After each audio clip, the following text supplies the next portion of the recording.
આગળ સમાચારમાં વાત કરીએ તો રાજકોટના વાવડીમાં બાળક રમતા રમતા ઢળી પડ્યો તો સમાચાર સામે આવી રહ્યા છે। બાળક રમતા રમતા અચાનક ઢળી પડ્યો હતો। 13 વર્ષના બાળકનું ક્રિકેટ રમતા મોત થયું છે। મોતનું કારણ જાણવા કહી શકાય કે પીએમ રિપોર્ટ આવ્યા બાદ મોતનું સાચું કારણ સામે આવશે। હાર્ટ એટેકના કારણે મોતની હાલ તો આશંકા વ્યક્ત કરવામાં આવી છે, પરંતુ મૃતદેહને પીએમ અર્થે ખસેડી દેવામાં આવ્યો છે।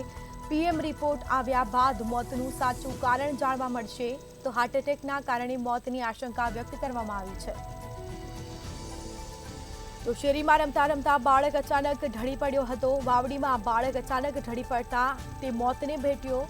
13 વર્ષનું આ બાળક છે। ક્રિકેટ રમતા રમતા બાળકનું મોત થયું છે। અચાનક તે ઢળી પડ્યો હતો અને મોતને ભેટ્યો તો બાળકના મોતથી પરિવાર શોકમાં ગરકાવ થયો છે। તો મૃતદેહને પીએમ અર્થે ખસેડવામાં આવ્યો છે। હાર્ટ એટેકના કારણે મોતની આશંકા વ્યક્ત કરવામાં આવી છે।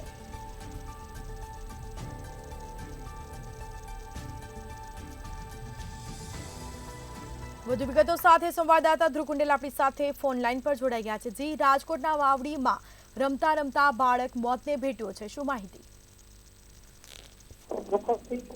હૃદયરોગનો જે હુમલો યથાવત છે અને જે કહી શકાય કે અવારનવાર હૃદયરોગના જે કિસ્સાઓ છે તે સામે આવતા હોય છે, ત્યારે વધુ એક હૃદયરોગનો જે ઘટના છે તે સામે આવી છે। રાજકોટના વાવડી વિસ્તારમાં શેરીમાં રમતા રમતા એક બાળક છે તે ઢળી પડ્યો।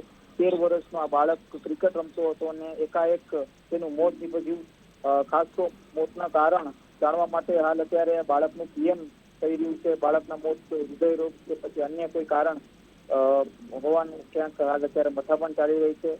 ચોક્કસથી હૃદયરોગના હુમલા અવારનવાર ક્યાંક સમાચારમાં આવતા હોય છે, ત્યારે વધુ એક શંકાસ્પદ મોત બાળકનું નીપજ્યું છે। હાલ આ બાળકના પરિવારમાં શોકની લાગણી થવાની છે। ખાસ તો અનેક વખત એવું બનતું હોય છે કે જ્યારે કોઈ ગેમ્સ રમતા હોય બાળકો, ત્યારે જ આ પ્રકારની ઘટના છે તે ઘટતી હોય છે। ત્યારે ચોક્કસથી ફૂડ હેબિટ ક્યાંક બદલાવાની જરૂર છે તેવું જે તબીબો છે તે કહી રહ્યા છે।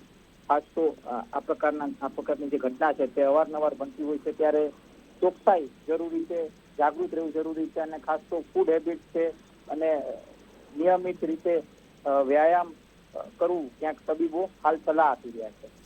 જી, તમામ જાણકારી આપવા બદલ આપનો આભાર।